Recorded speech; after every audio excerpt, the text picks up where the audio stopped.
Hello everyone, स्वागत है आप सबों का हमारे यूट्यूब चैनल इम्प्रेशन इंग्लिश में। आज हम लोग इंटरचेंज ऑफ सेंटेंस के अंतर्गत अफर्मेटिव से नेगेटिव या नेगेटिव से अफर्मेटिव के परिवर्तन का टाइप 4 पढ़ेंगे। टाइप 4 कहने का मतलब वैसे अफर्मेटिव सेंटेंस से है जिसकी शुरुआत एज सून एज या एज से हो। मतलब कहने का कि अगर किसी अफर्मेटिव सेंटेंस की शुरुआत इन दोनों में से किसी एक से होगा तो उसका नेगेटिव में बिना अर्थ परिवर्तन किए हुए कैसे हम लोग चेंज करेंगे। आइए हम लोग देखते हैं एक एग्जाम्पल हमारे सामने है। As soon as my mother finished cooking some guests arrived at my home. इस अफर्मेटिव वाक्य की शुरुआत एज सून एज से है तो इसको हम लोग नेगेटिव में कैसे चेंज करेंगे। ध्यान रहे इसमें कोई विशेष बात नहीं है। एज सून एज या एज में से किसी एक शब्द से किसी अफर्मेटिव वाक्य की शुरुआत हो तो नेगेटिव में चेंज करते समय इस शब्द को हटाकर इसके जगह पर नो सूनर का प्रयोग करते हैं। इसके बाद जो कॉमा के पहले वाला वाक्य है उसका टेंस पहचानिए और जो भी टेंस है उससे संबंधित जो हेल्पिंग वर्ब होगा नो सूनर के तुरंत बाद रखिए। तो पहला जो हमारा कॉमा के पहले सेंटेंस है माई mother finished cooking. Finished V2 है, इसका मतलब ये पास्ट इंडेफिनिट टेंस का वाक्य और पास्ट इंडेफिनिट का हेल्पिंग वर्ब डिड होता है। तो इसके जस्ट बाद हमने डिड का प्रयोग किया। उसके बाद माई मदर जो हमारा सब्जेक्ट है इसको ज्यों का त्यों, और इसके बाद वर्ब जो हमारा है वो दूसरे रूप में है।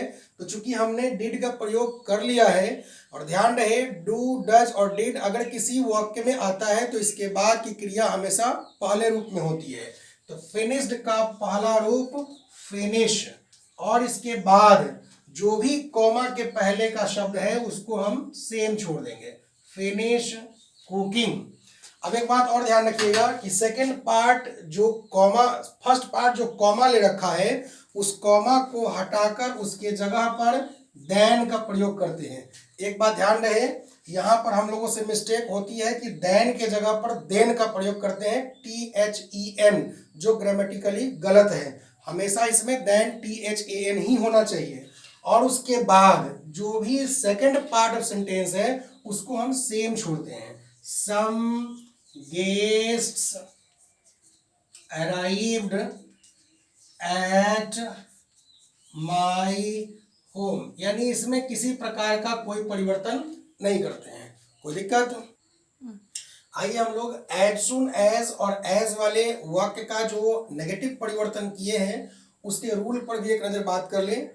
ये एज सून एज या एज से अगर किसी अफर्मेटिव सेंटेंस की शुरुआत होगी तो उसका नेगेटिव परिवर्तन में जो पहला रूल हम लोग फॉलो करेंगे उसका सबसे फर्स्ट रूल है कि एज सून एज या एज के जगह पर नो सूनर का प्रयोग कीजिए।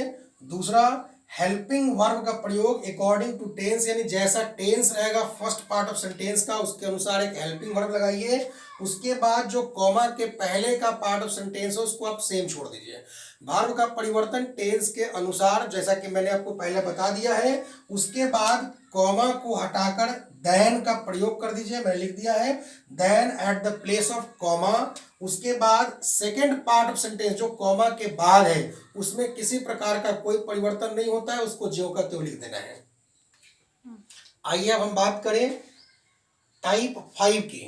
टाइप 5 कहने का मतलब वैसे अफर्मेटिव सेंटेंस से है जिसमें ओनली या अलोन का प्रयोग हुआ हो। या तो सेंटेंस की शुरुआत ओनली से हो या फिर अलोन से हो। कभी कभी ऐसा भी हो सकता है कि अलोन का प्रयोग सेंटेंस के बीच में भी हो सकता है। तो अगर ओनली या अलोन से किसी अफर्मेटिव सेंटेंस की शुरुआत होंगी तो उसको हम लोग नेगेटिव में कैसे चेंज करेंगे। एग्जाम्पल हमारे सामने है only a woman can weep like this. सिर्फ एक महिला ही ऐसे रो सकती है। अब इसको नेगेटिव में चेंज करना हो तो सबसे पहले ओनली या अलोन जो भी लगा है उसको आप हटा लीजिए और स्टार्टिंग में ही, शुरुआत में ही नन बट का प्रयोग कर दीजिए। भले ही अलोन बीच में हो, पहले हो, उससे मतलब नहीं है। आपको स्टार्टिंग में ही नन बट का प्रयोग ले लेना है। इसका काम अब खत्म हो चुका है। रेस्ट पार्ट ऑफ सेंटेंस जो बच गया है उसमें किसी प्रकार का कोई परिवर्तन नहीं करना है, जो भी जैसे है सबको छोड़ दीजिए। A women can weep like this. Sentence का जो सेंस है उसको जरा हम लोग चेक कर लें। None but a women can weep like this, यानी एक महिला को छोड़कर दूसरा कोई भी इस तरह से नहीं रो सकती है, मतलब सिर्फ महिला ही ऐसे रो सकती है। कोई दिक्कत? आइए हम अब बात करें अफर्मेटिव से नेगेटिव के टाइप 6 की। टाइप 6 कहने का मतलब वैसे अफर्मेटिव सेंटेंस से हैं जिसमें ऑलवेज, व्हेनेवर, इवन या समटाइम्स में से किसी एक का प्रयोग हो, तो उसको नेगेटिव में चेंज करते समय हम क्या करते हैं। मैंने जैसा कि बोर्ड पर आपको दिखाया है, ऑलवेज होगा तो भी इसके बदले में नेवर का प्रयोग, व्हेनेवर होगा तो इसके बदले में नेवर, और उसमें जो सेकंड पार्ट ऑफ सेंटेंस होता है उसके पहले कन्वेंशन बट का प्रयोग करते हैं, जो हम आपको एग्जांपल में दिखाएंगे। ईवर का प्रयोग होगा तो भी नेवर, और समटाइम्स का प्रयोग होगा तो भी नेवर। यानी अफर्मेटिव में इनमें से कोई हो तो नेगेटिव में इनका प्रयोग होगा। पहले से ही नेगेटिव अगर इनके प्रयोग से बना हो तो अफर्मेटिव में इनका प्रयोग होगा। आइए हम लोग एक दो एग्जाम्पल इसका देखते हैं। आइए, एग्जाम्पल हमारे सामने है। ही ऑलवेज चाइड्स मी। इस वाक्य में अभी ऑलवेज का प्रयोग है। मैंने जैसा कि आपको पहले ही दिखाया कि ऑलवेज के जगह पर नेवर का प्रयोग होता है, वही मैं आपको दिखाता हूं नेवर कैसे प्रयोग में लाएंगे। सबसे पहले वाक्य का जो सब्जेक्ट है इसको आप सेम छोड़ दीजिए। अब ये देख लीजिए कि इस वाक्य में मेन वर्ब चाइल्ड्स है। वर्ब का जो रूल मैंने पहले वाले वीडियो में आपको बता रखा है, फेल टू फॉलो करना है।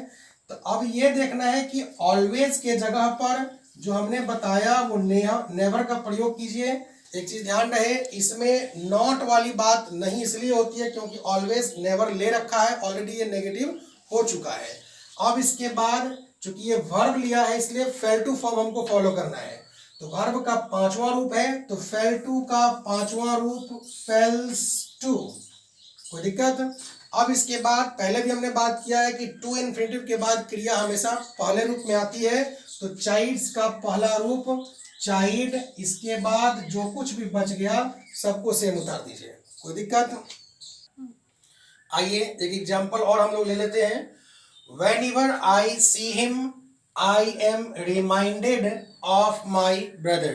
मैंने पहले ही बात किया है कि whenever में never का प्रयोग तो होता है, लेकिन एक एक्स्ट्रा चीज उसमें बट कन्वेंशन की आती है। मैं आपको एग्जांपल पर दिखा रहा हूँ। रूल हमारे सामने है जो अप्लाई करेंगे सेंटेंस को हम नेगेटिव में चेंज करने के लिए। सबसे पहले वाक्य का जो सब्जेक्ट है इसको हम ले लेंगे। तो हमारे वाक्य में सब्जेक्ट है आई। अब उसके बाद कहता है कि never plus first part of sentence, यानी व्हेनेवर के बदले में नेवर का प्रयोग इसी के जस्ट बाद, और फर्स्ट पार्ट ऑफ सेंटेंस कहने का मतलब कि कॉमा के पहले का जो भी पार्ट ऑफ सेंटेंस है उसमें किसी प्रकार का कोई परिवर्तन ना कीजिए, ज्यों का त्यों आप लिख लीजिए। तो आई का प्रयोग हमने कर लिया है, व्हेनेवर के बदले में नेवर हमने लगा लिया है, तो बच गया हमारे पास सी हिम।